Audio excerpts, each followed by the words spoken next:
Americans love using their credit cards, the most secure and hassle-free way to pay. But D.C. politicians want to change that with the Durbin-Marshall credit card bill. This bill lets corporate megastores pick how your credit card is processed, allowing them to use untested payment networks that jeopardize your data security and rewards. Corporate megastores will make more money, and you pay the price. Tell Congress to guard your card, because Americans lose when politicians choose. Learn more at guardyourcard.com.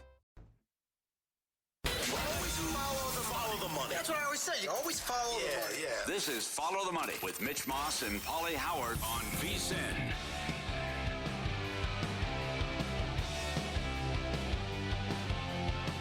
Welcome back.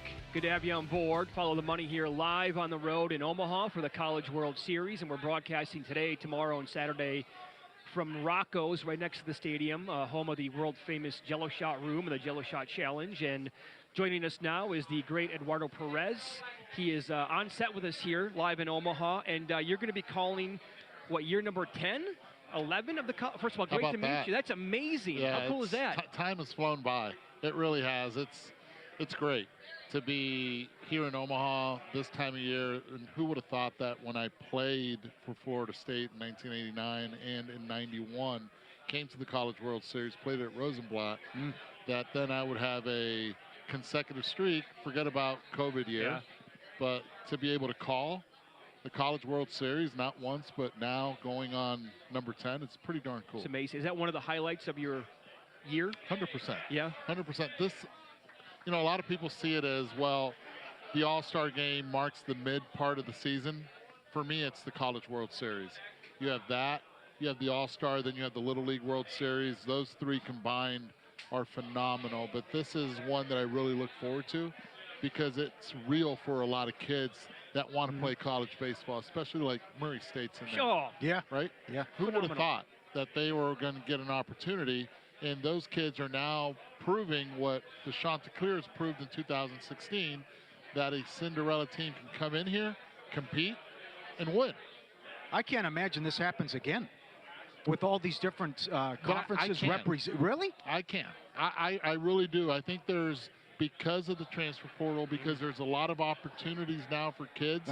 If you are in the right position where your head coach, where the teammates can gel and become one in a short period of time, and it all starts in the fall, you can turn around a program immediately. And because of the transfer portal, because of the NIL, and not necessarily because you pay a kid a lot of money, he's going to be great.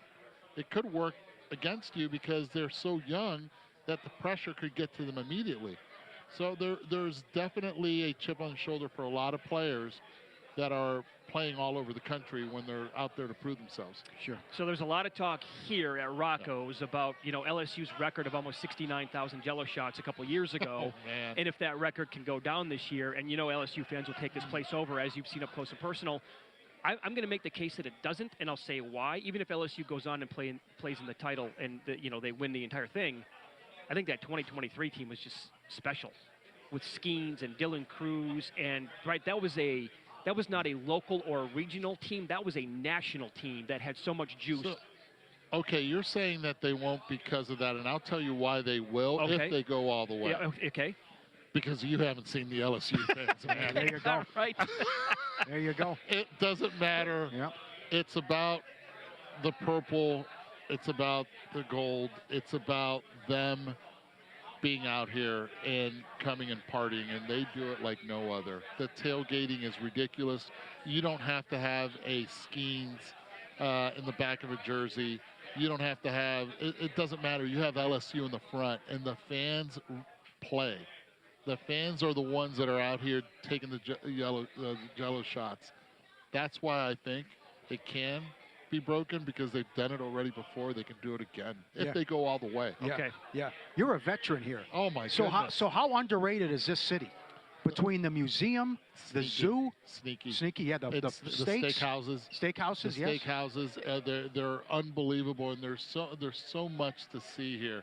You know what I love about it? I live in Miami. There's no traffic. Rush hour is like 10 o'clock in the morning. It's like 3 o'clock in the morning for us in Miami. Yes, I bet. Yeah. I really love the people. They make it special. They know how to put on a party. And when you look at the kids, I remember every year it's different, because there was one year where it was 104 degrees outside. It was so hot. And it was the first time I brought my daughters, and I said, this is a bucket list. And it is. But it was so hot, and we were walking from one point to the other, and my youngest daughter at the time, she was probably like 9. She goes, Dad. I said, yes, Juliana. She goes, this is a bucket list? I said, yes. She goes, it's a hot bucket. But it's a great bucket to come and see, and I think this week is going to be phenomenal for kids. Okay, so do you think, I totally agree with you, by the way, about Murray State. Do you think it can continue? From a betting standpoint, they're getting 2.5 runs against UCLA. That, to me, is attractive. I think they've done it so far. I think they can keep it close. They can hit. The first thing you have to look at here at the stadium at Charles Schwab is, you have to look at where the flag's blowing. And it's real. If it's blowing in, forget about the long ball. You're going to have to manufacture runs. The defense has to play. They have to make the routine plays. If they're able to do that, I think that's going to be key. That's going to be key to see how many runs are going to be scored and to see how much they can win by. But if the wind's blowing out, it's a different story. This ballpark plays differently, and they're going to be playing during the day. So that's also going to play in, especially with the infield, because from the 4th inning on, the infield starts getting pretty dry and quick. Okay. Who's set up to be okay if they blow the first game or stumble early? The pitching of the Chanticleers is real. Okay. The Chants, it's real. It's Coastal Carolina. It's real. They're deep when it comes to it. They've been so good. They know how to get on base. They have 170 hit by pitches this year. Okay? Wow. Think about that. What? 170 hit by pitches this year. That's part of my open tomorrow, by the way. Oh, thank you. But that has to be some sort of a record. That's it's unbelievable. One of the players has 30 hit by pitches. One guy? Yeah. I was like, is this Don Baylor reincarnated? Yeah, right. That's right. Yeah. But that just tells you that they practice it. They don't get out of the way. So it's tough to pitch them inside. If you're going to come in, you better come in, and they're not moving. They're going to take their hit by pitch. It's part of their pride. So they play differently, and they have a really good defense. They can pitch, they throw strikes, they get on base, and they have great defense. And that creates runs, especially when you don't depend on the long ball, because, again, the weather here is a factor when it comes to the wind blowing in or out. Okay, very good. That is an awesome nugget. It's Follow the Money here on VSiN, the Sports Betting Network. Our guest, Eduardo Perez. Scooble goes tonight for the Tigers, by the way. I want to sneak in a couple minutes of Major League Baseball. Are they the best team in baseball?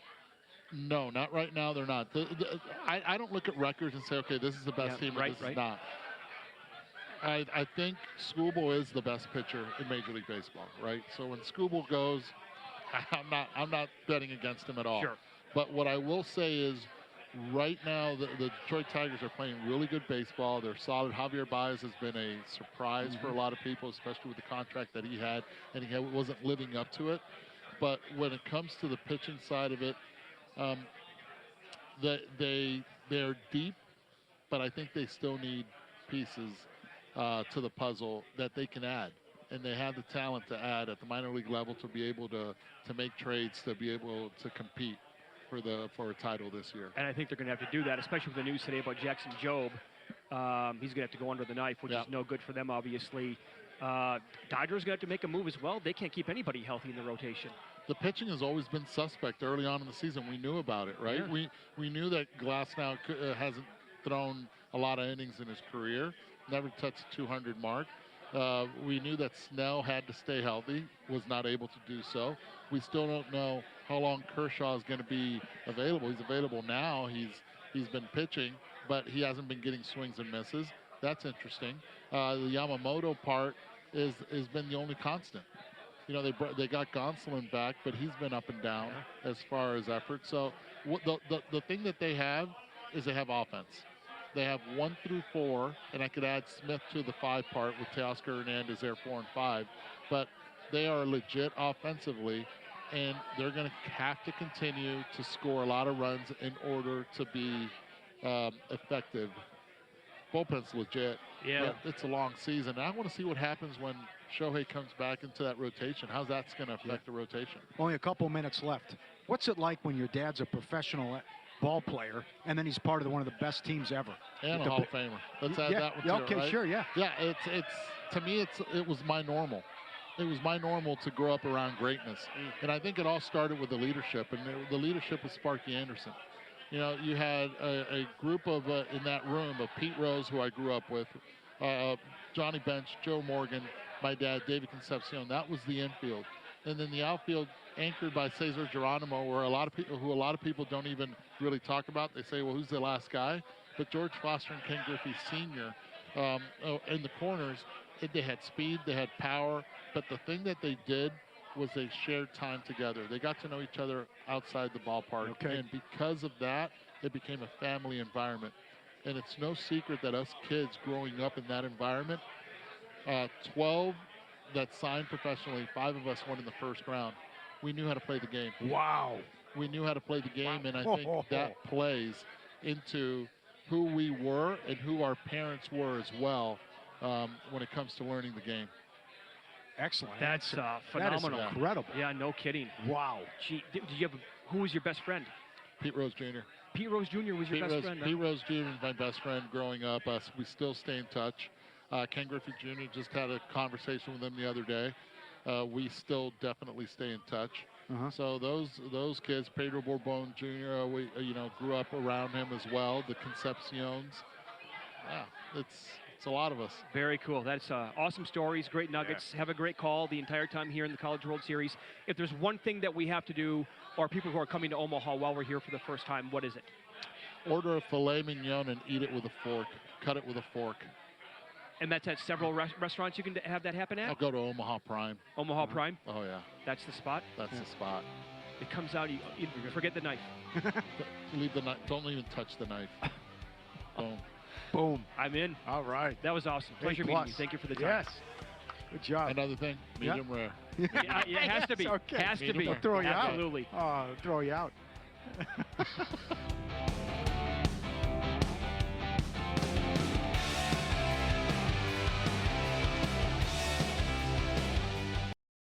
Americans love using their credit cards, the most secure and hassle-free way to pay. But DC politicians want to change that with the Durbin-Marshall credit card bill. This bill lets corporate megastores pick how your credit card is processed, allowing them to use untested payment networks that jeopardize your data security and rewards. Corporate megastores will make more money, and you pay the price. Tell Congress to guard your card, because Americans lose when politicians choose. Learn more at guardyourcard.com.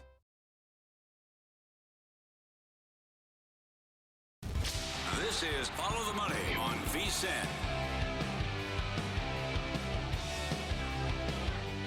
Cruising along here on a Thursday. We're live on the road in Omaha. Yeah, I thought there was a champ breaking out right now. We're at Rocco's. Pig Suey. Hope they did that earlier today. Yeah. Woo! Pig Suey, like 3 times in a row. Go Razorbacks. Yep. World famous Jell-O Shot room in the challenge here at Rocco's. And Jensen Lewis joins the program now, part of VSiN by the Books with Dave Ross, weekday morning, 7 Eastern. Good to see you again. Thanks Likewise. for popping on today. Yep. I'm looking at the VSiN.com picks page right now. Is there something wrong? You only have 5 plays on that right now. Yeah, it's funny. I had to take the pedestrian bridge to lock in the Mets under. Did you do that? I did. You walked across the bridge to make it back? Walked across and did it. So I was telling the Hefe, Steve Cohen, I'm like, I got to do that before dinner tonight to lock in the under for the hockey game and maybe some other stuff. But I feel better. It's an abbreviated slate tonight, so I don't have to worry about, oh, God, if I got to walk over like 8 o'clock. Now, these are things you think about now. Sure, right. Like, all right, this is what it is. But can't wait to see everything get underway tomorrow. Saw Arizona, obviously, in the Super Regional I did in Chapel Hill. And I thought after that Friday game, got the break speed off from 18-2, come back, late inning offense in the 8th inning, forced winner take all. And same thing happened. Mason White's a player, man. That kid is awesome. And so I think Arizona has the it factor. What a game we have to start tomorrow, though, boys. That's going to be a good one. It's going to be a lot of fun. Okay, so I'm looking at like the VSiN guide put together by Matt Grissom. It's available right now, VSiN.com. It's on Twitter as well, at VSiN Live. The numbers jump off the page for Arkansas, but I also feel like to go chalky at this point of the tournament where you've had this many like upsets get through. Yeah. Going chalk right now feels like kind of a mistake. Yeah, and so again, think about it, guys, as 2 regionals now coming together. So the same idea, the same handicap you would have had when it was field of 64. The depth of pitching is so crucial here because if you have to come through the loser's bracket, you're going to need a lot of arms. Now, LSU and Arkansas both have that, so not necessarily the loss. Whoever loses that game is in a boatload of trouble because, you know, Murray State and UCLA are what they are. It's not just juggernaut offense. Now, Murray State can hit. But I would feel that either of those teams are not panicking whatsoever. Yes, you want to have the upper hand because it saves your pitching, but I'm with you too. If you feel that it is going to be LSU or Arkansas coming through, find the team you like on the other side, and it just presents the hedge there when you get to the final. Who would that team be, you think? Or a lot of people making the case for Oregon State. And again, I understand why, because the top 2 pitchers, right? You know, Kleinschmidt, and then to be able to kind of do what you want with Dax there. If you stay on that winner side, you're in great shape. That's the whole thing, though, is tomorrow is so pivotal because Louisville's dynamic, and I don't think you can sell them short whatsoever. They have shown up in certain spots. Dan McDonald is as good as it gets when it comes to game planning, and they'll be ready. And they already know that they're being overlooked. So always a dangerous team, you know, when you're saying, okay, yeah, we feel good, but this team knows that they're being overlooked. Some of the bets that you have on the picks page right now, you do have Arizona, Coastal Carolina under 9.5. Yep. Louisville, Oregon State under 10. You also played LSU, Arkansas under 10. Yep. And then you're taking Murray State on the money line. Go Racers. It is fascinating to watch them. And offensively, you know, again, in this ballpark, and for people that are just really tuning in and jumping into it, this plays like a big league ballpark. Think of Kauffman Stadium in the gaps. Like, there's a lot of ground to cover here, but there's also a lot of room for fly balls to die. So I feel that got the under, 9.5 there for Coastal and Arizona. I think it's down to 9 on DraftKings. It's already down to 9 on DraftKings for LSU Arkansas. I got it at 10. Really? Okay. So I think you look at Murray State just from, of course, the momentum. It's a feel-good story. Cinderella's alive. But they don't play like it. You know what I mean? Like, you go into Oxford and you put it on a team like that in their own backyard, you're pretty legitimate. And so I think there's a lot of DNA that I like about that crew, and I think they can stand up with pretty much anybody. I told Eduardo Perez, we never see this again, and he disagreed because of the portal. 2 years ago, you had 4 ACC, 4 SEC, Yep. and now you got 7 different conferences represented. Yeah. But do you agree with him that this could be a regular thing? I think I'm kind of anxious, too, now, Pauly, with the House settlement and honestly where revenue share goes and how the guardrails end up, you know, evening some things out. But I do feel that it's no longer going to be an SEC Invitational or an ACC Invitational. I do think we get some parity there. Okay. And watching how the 4 seeds, and the heck, ironic that Arizona is here.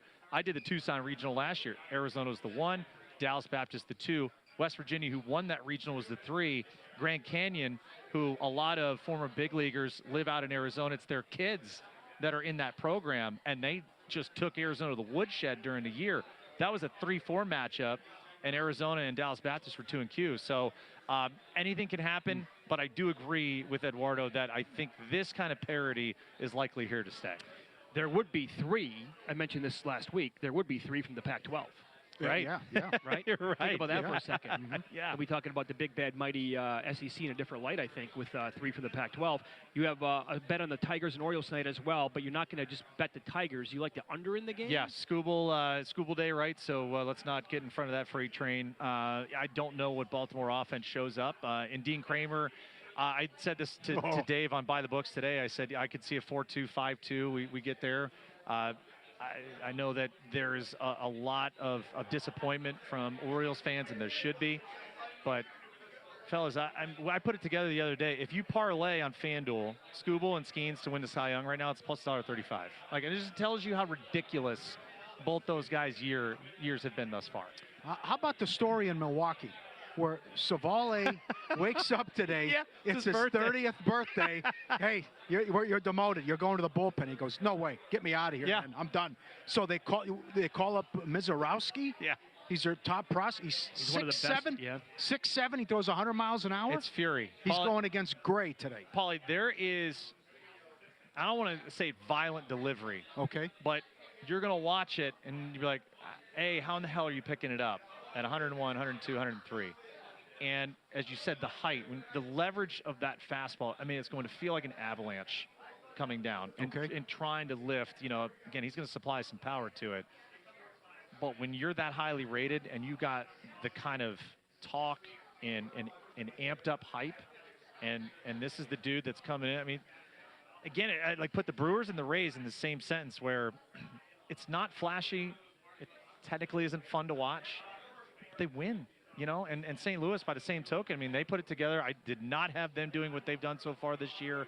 But, yeah, it is fury. It is very much in your face, triple-digit fistball from Mizrahi. Is this going to look a little bit like Randy Johnson? I think it's more herky-jerky. Like, Randy was so kind of smooth, lower left, you know, three-quarter release. I think that this is going to be more like, not that there's a hitch, but it's a little more herky-jerky, but it is – and it's right in your living room, man. It's going to be fun to watch. Do you think I am genuinely live with my PCA MVP tickets, Pete Crow Armstrong, from earlier in the year? Yeah. Is it sustainable for – he's cooling off a little bit right now, but can he do it? Can he keep it up for 4 more months? He can, and I think I talked to you guys the last time was as soon as Ohtani gets on the mound, how many minimum starts would you need for the de facto? But, again, we had this conversation about – was Lamar Jackson the NFL MVP? I think most of us would agree statistically it was better than Josh Allen, okay? Now, if you look at where PCA is as per his team, you take Ohtani off the Dodgers, they're fine. You take PCA off the Cubs, there's no way they're in contention. All the injuries to the rotation, too, notwithstanding. What is the dynamic of that offense like? And yet, Sayers had a great year. Tucker's had a good year. But he has changed the landscape of how that offense operates. So you're certainly live. The caveat is if Shohei comes back and he's, 10, 11 starts? Well, that's going to be a total game changer at that point. Yeah. And very difficult to overcome. Right. I wanted to go back to something you said about Skeens and Skubal. Yeah. Imagine if there were only one Cy Young award. How would you price that right now? Skubal could only be like $1.20 against Skeens probably. Yeah, I would agree. Almost like in even money. And it's kind of crazy to think Skeens would be even money, you know, in that matchup. Yeah, I would have to give Skubal a small favorite. I'll ask you, and Pauly, you as well. We had this debate on MLB Network Radio the other day. If you had to overpay right now for an extension, who would you rather overpay for? Skubal with the mileage and the history and the track record, or Paul Skeens, the youth and the potential, knowing at least one injury is probably happening just the way the track record is? No, Skeens. I'd go Skeens. And I think it's fair, right? That's a generational player. Skubal, already the mileage on it. Yep. How many more good years could you get knowing that he's going to be into his 30s? Yeah. Mike Palm said the next contract will be more than $400 million. Is that a mistake? If I'm Pittsburgh and I'm Bob Nutting and I don't want to go into witness protection, I want to go out there and like, how can you be mad if you're like, hey, you almost put it back into the player. Here's $350 million, Paul. What do you say? Yeah. Yeah. Yeah. Right. Yep. All right, very good, man. Excellent. Good to see you. Likewise. Want to know where the money's really going? Unlike other sources, our splits come straight from Circa and DraftKings, giving you insight into where the sharp action's landing. See the percentage of bets, first percentage of handle on every game across every major sport, helping you make smarter, more informed bets. Get the exclusive betting splits. Join the team. $9.99 for your first month. VSiN.com/subscribe. Pat Forde from SI. We'll talk College World Series with him next here on VSiN.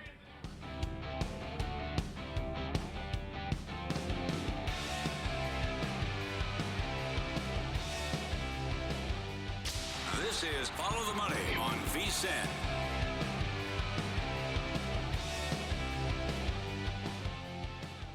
We're live on the road today, tomorrow, Saturday in Omaha for the College World Series at Rocco's, the home of the world-famous Jell-O Shot Room and the Jell-O Shot Challenge. And more on this here as Pat Forde joins the program, now friend of the show and dynamite at covering college sports for Sports Illustrated. He's on the Progressive Guest Line. Pat, good afternoon. Thanks for the time today. How are you? I'm jealous. That's how I am, because you guys are in Omaha and at Rocco's, and I am not. So. Everybody has said, right, like this is like a bucket list item that you got to cross off at some point to go to the College World Series and hang out, especially like if LSU were to make it. Where do you rank in terms of everything that you've covered? How cool is the College World Series? It's up there. It really is. It's just such a fun, unique event. You know, it lasts forever, but it's just this great little slice in time, and Omaha loves it, really puts on the show for it, and everybody's happy to be there. You know, I mean, just making the College World Series is such a great accomplishment, and like, school is out, everybody's in a bit of a party atmosphere and a party mode, and it just is really fun. The baseball is fun too, but it's almost kind of ancillary to the kind of the frivolity and the festival atmosphere, I think. Yeah, well said. And everyone loves your Jell-O Shot Challenge rankings as well, and how you ranked them 1 through 8. And everyone has told us that you've never seen anything like this LSU fan base, how they get after it, and they have just obliterated the record 2 years ago, 69,000 shots, and see if they can break their record this year if they make a deep run. Oh, yeah. As long as they're in it, that record is in jeopardy, even as astronomical as it is, because, as I said on Twitter, they are the wooden-era UCLA of drinking. You know, they are just untouchable. They get after it, and they take pride in winning the Jell-O Shot Challenge too. You know, I don't know how much alcohol is actually in the Jell-O Shots, but they want to win the Jell-O Shots, and then they want to drink you under the table otherwise as well.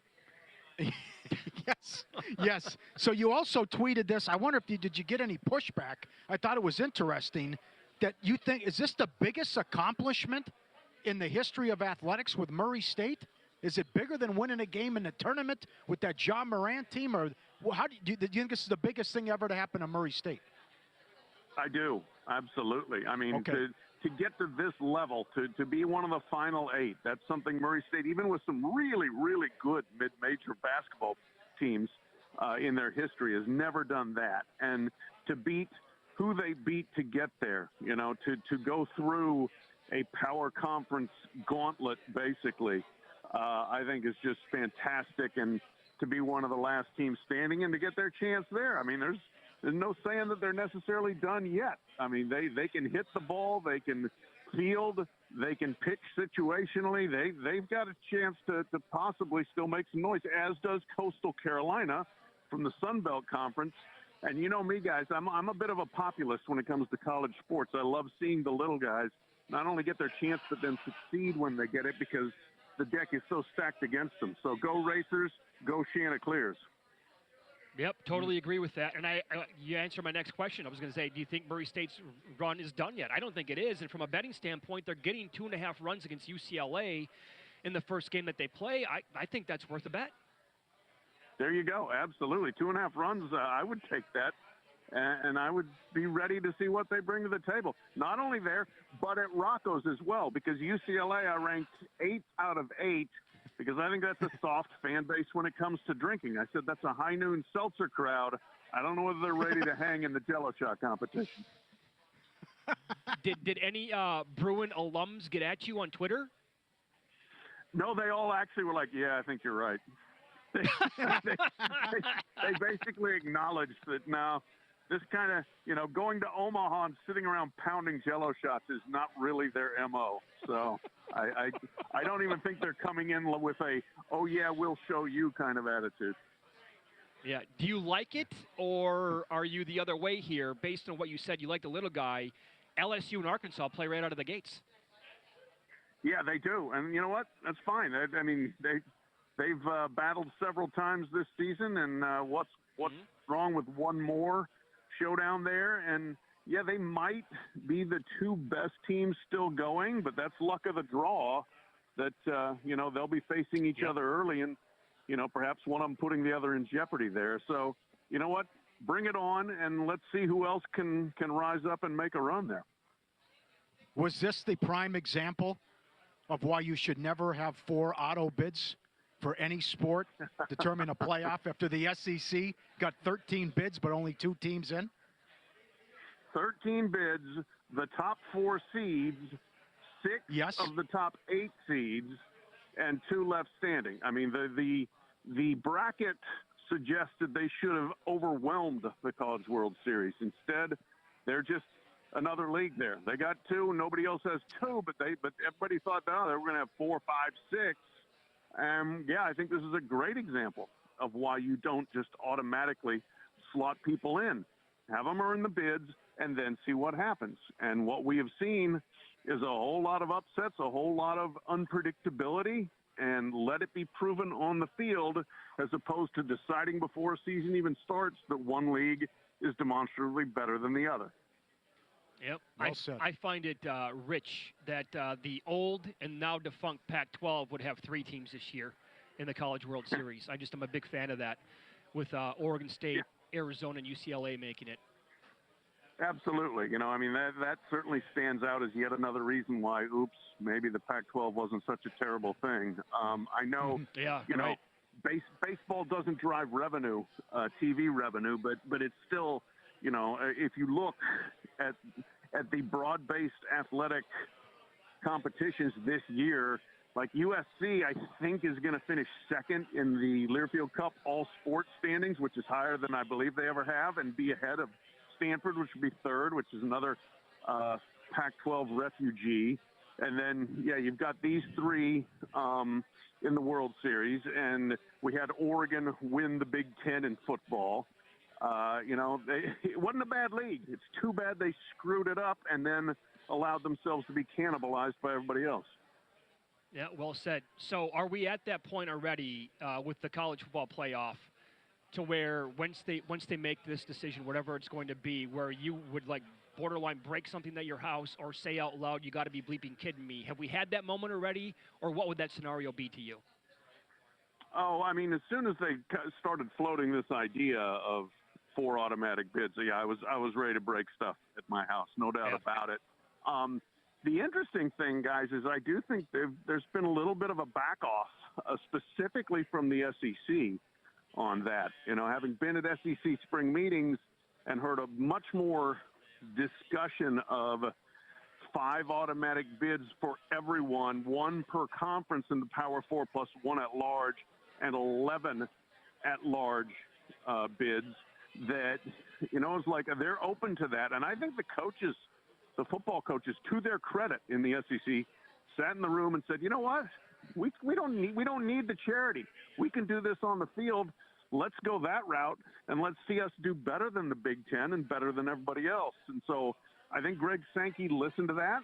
I think he was attuned to the amount of criticism he's gotten as the mouthpiece of this other idea, while Tony Petitti basically hides somewhere in Chicago. And I think there's a little bit of a recalibration, and we'll see, if the Big Ten is going to stand by this, maybe on an island, or whether we finally get some acknowledgement maybe this was a bad idea. Very good. I hope that's spot on. Pat, we love talking to you. Always a great sport. Thanks so much for the time today. We appreciate that. My pleasure, guys. Enjoy Omaha. Have a shot for me.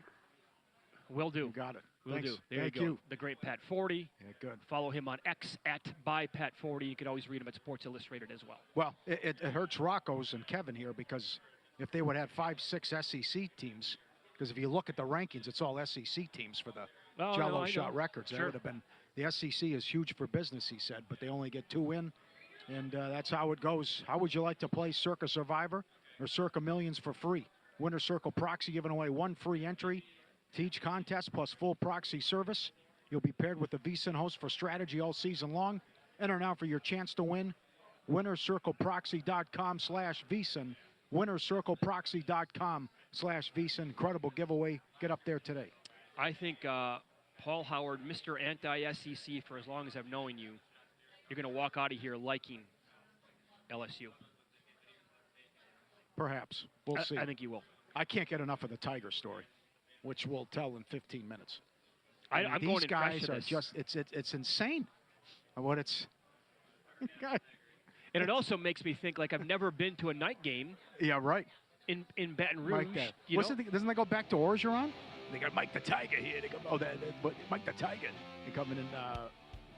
Leach talked about it, but then there was something. Yes, Leach definitely did. There was something about that Tiger.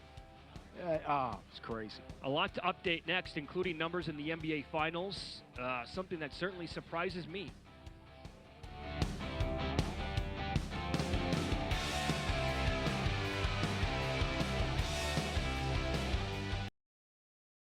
Americans love using their credit cards, the most secure and hassle-free way to pay. But DC politicians want to change that with the Durbin-Marshall credit card bill. This bill lets corporate megastores pick how your credit card is processed, allowing them to use untested payment networks that jeopardize your data security and rewards. Corporate megastores will make more money, and you pay the price. Tell Congress to guard your card, because Americans lose when politicians choose. Learn more at guardyourcard.com.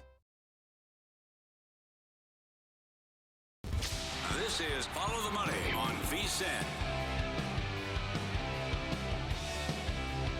It's good to have you on board. Show is on the road this week along with Money Moves. That's noon Eastern with Stormy Bonatoni and Jonathan Von Tobel. They did their show earlier today from here, live at Rocco's in Omaha.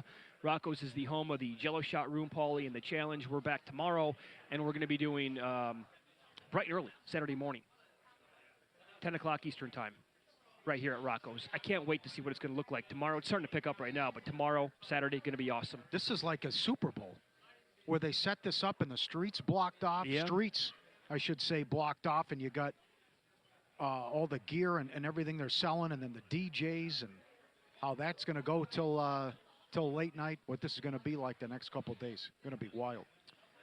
I'm not single. I'm married. You are single. I will tell you what your game plan has to be tonight and tomorrow night. Yeah. Because if I were a single man, I don't know if I would leave the hotel lobby. Could be something. I think we're staying right across the street. It is going to be crawling for the next 48 hours, minimum. Southern Bells. So you get Arkansas, you get LSU, get the UCLA coming in, Louisville. The whole crew that came with us, right? Yeah. Anybody who is single, you don't live here, right? Just be careful and have fun. Yeah. And make sure nothing weird happens. Yes. But it should be a field day or weekend for many people. That's all I'm saying. Yeah. You know. That's a good point about what's going to transpire the next couple of days with that hotel, and then you're right in the mix here, and everyone drinking and having a good time all night. My betting advice has been terrible for a good 5 weeks, but I think I'm onto something there with life advice. I think I might be. All right. The Thunder are laying 6 points tomorrow night against the Pacers after what happened last night. Yeah, I don't get it. Are you more surprised that it's 6, or are you most surprised that they're 220 to win the series? Well, no, it's because you look at what the point spreads are going to be. So yeah. It's just they're not going to. Nothing can happen. Non-injury, nothing can happen that they're going to change the power rating. So, I mean, the Pacers could blow them out tomorrow, and they're still going to hang a 9. Yeah, well, yes, they will. In Game 5. Great point, Paul. So it doesn't matter, and that's why I think you got to come right back with the Pacers. And until OKC can prove they can actually cover a game and live up to their lofty power rating and expectations, that this juggernaut, which set the point differential and all these records and 82 wins now, and they would have the second most wins all time if they can close the deal. But it's a little bit of OKC so good in the power rating, and it's still, well, okay, Pacers. A little engine that could. This is a fun story. What more do you need to see? They have the second best record since January 1st. They took out the 64-win Cavs in 5. They took care of the Knicks. They had no problems with Milwaukee. And now here they are, 2-1. And still, though, I would say this is the most improbable NBA championship if they can win 2 more games. Based on where they were at before this January and the 125-1 odds that we saw. This does not happen in the NBA. You got to go back to Golden State when they won it, and they were 30-1. The bubble Heat came out of nowhere, but they didn't win it. So I'd say the one that would be close would be that Pistons team that beat the Lakers. Yeah, but that was only okay, 5-1 series. I'm only price. talking about the series price. Yeah, that's series price. Okay, yeah.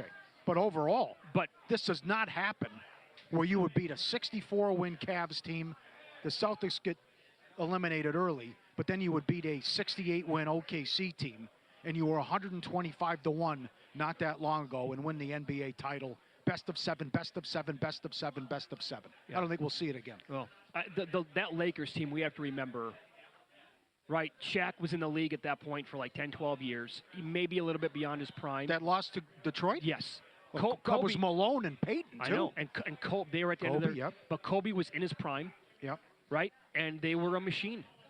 And if I recall correctly again, I think it was like overwhelming that everybody thought the Lakers would beat them like in 5 games. They thought it before the season. Good, they're going to set every record. They already have Shaq and Kobe. Now they get the mailman and Peyton. Good luck. Right. And Detroit did a great job with the game plan. You should have swept them. Yeah, Killed them. Absolutely. But so many guys can chip in, and so many guys can beat you. And for what Mathurin, 100-1 for a reason, to have the most points. But it all goes back to how they play. And they play fast, and they have depth. They play with pace. They're going to wear you down. They're going to start fast and close strong. Points in the fourth quarter in this series, 100-73. Bench points, 49-18. They're 9-1 in clutch games.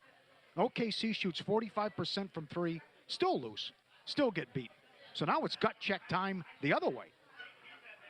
Because now if OKC loses tomorrow, and I love it that we got the short turnaround now too. But if OKC loses again tomorrow, then this really is juicy. And I know it could be, well, we're young, we have all this time. This is going to sting big time. If you have this record and what you did with blowing all these teams out over the course of the season and you can't get it done when you're this big of a favorite, that one's going to sting. Would Presti panic and make a big time move? I don't think so. But still, this would sting for a while if the Thunder, on the heels of what happened last year. They were better than Dallas. Just P.J. Washington got hot, of course, and he took them out. But this is, and a better job by Chet. I give him credit, although he didn't finish strong. I mean, he's shooting too many threes for my liking, 0 of 6 from 3. But this is going to be a tough pill to swallow if they can't get this done as a $8-9 favorite. I think he'd be making a huge mistake if he did not trade. That's back-to-back years where you'd be the 1 seed. Yeah. Last year you flopped. Yeah. And this year it's the ultimate flop if you can't win this as a $7 favorite going in. And you blew game 1 completely. Pacers led for 0.3 seconds. That was it. That looms large now. And that's why. Yeah, you've already called Chet. You already said Holmgren's top 3 to top 5 most overrated player in the league, right? Now here's the thing: like, who would that player be? Giannis is coming out over and over and over again saying he doesn't want to leave Milwaukee. Is it going to be Kevin Durant? Go back home? Yep. What are you going to give up for him? I'm not going to do that. No, I'm not going to do that. Can't do that. I don't think I would either. He's 37. He makes $50 million. Yeah. He also would sign an extension, 2 years, $122 million or something. Mm-hmm. So regardless if he takes care of his body, and he's been injury prone and he's 37. I can't give up much for him. You know, the thing that the Minnesota stuff keeps coming up. And you're going to have to give up Randall and Naz Reid? There's no way in hell I'm doing that. Not a chance. If I'm Minnesota. If it's DiVincenzo, Gobert, and some pieces, okay. But I'm not giving that up for Kevin Durant at that age. And I still think all these guys are wrong, that it's not going to be a crazy offseason with the movement. But, I think you got to take the Pacers tomorrow. And OKC's got to prove it to you. And I don't know why that they can't play like they do on the road and what they do at home. And you just mentioned it, too. Game 1 is enormous now. I mean, you blow game 1, that's still in the back of your mind. Because now you blow game 1, you got to beat them 5 of 7. Now, I will say, how about the people who are betting the zigzag, right? After game 1, they were laying a huge number in game 2, came back, won, better team by far, covered the game. Goes back home for game 3, laying a big number. People are like, well, on the road, they can't cover games. I'm betting the zigzag. Indiana gets there. So the zigzag would be to bet the Thunder tomorrow night. And for it to come home, that would mean they're covering their first game in the playoffs. I would be shocked. If Indiana gets beat by double digits, I'd be shocked. How about last night? The largest lead of the game was 9. I know. And I'll give you another one. Like, I'm expecting SGA to have like an MVP-type game, bounce back, right? It's 34.5 of this player. It actually came down at some spots at 33.5. Okay. I mean, because I think he's going to have a really good game doesn't mean that I'm going to bet over 33.5, though. That's a massive number, Pauly. Yeah. Yep, I'm with you. Where's that prop looking at now? He's averaging 32 a game. He's averaging 32. So it's under 33.5 right now, but I need another kind of 24-point performance again. All right, and then we got a plethora of props coming later too with the hockey game. Bouchard shots on goal. Ekholm blocks over. Schmidt to have an assist. Looking forward to that as well. Pizzeria as well. That's right. Pizzeria coming up, and we'll see all your big tickets. And we've shown those tickets before with the Pacers. And Mama's Pizza jumps in, and they start today. That's awesome. Introducing the $500 try from G-Bank First Bet and VSiN. All you need to do is open a G-Bank Visa Signature credit card in the first 90 days. Deposit and play through $1,000 to trigger the $500 try. You'll get a $200 cashback reward on your G-Bank Visa Signature credit card. First Bet will give you a $100 deposit match, and VSiN completes the try with a free VSiN Pro subscription through August 31st. $200 value, $500 try from G-Bank, First Bet, and VSiN. That's VSiN.com/G-Bank. One-time promotion limited to customers opening a new account. We'll talk to Kevin, the owner of Rocco's, up next. Does he think LSU is going to break the all-time shot record?